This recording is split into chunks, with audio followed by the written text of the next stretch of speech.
Thank you, Koshi. The husband of murder victim Jill Maher will have a face-to-face meeting with Victoria's Adult Parole Board. Tom Maher has gone public with his frustrations after emails to the Parole Board went unanswered for weeks. His wife was raped and murdered by Adrian Bailey last September while he was out on parole. Tom Maher says he's still waiting for an explanation or apology from the Parole Board. The Victorian Premier has now intervened to arrange a meeting while a report into the board is due to be delivered any day now. We are joined by criminal lawyer David Galbally QC for his take on this issue. David, good morning to you.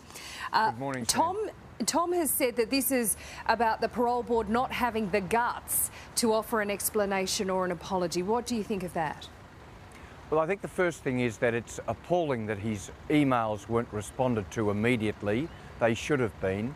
Second is that they should speak to him, as now is going to take place, a conversation between he and the head of the Parole Board.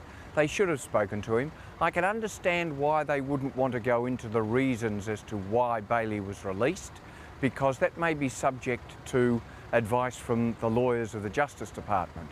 But they should at least have met with him a lot earlier than now. Now, this has got to the point where the Premier has intervened. Is there anything else the government should be doing to address Tom Maher's concerns? Well, I think the government should meet with him and should talk to him about compensation for what has taken place. And there are numerous other families who have suffered as a result of parolees committing murders whilst out on parole when probably they shouldn't have been. And the government should meet with these people and should prevent or short-circuit any litigation against the government for compensation. And it's good to see the Premier meeting and at least dealing with it on the front foot.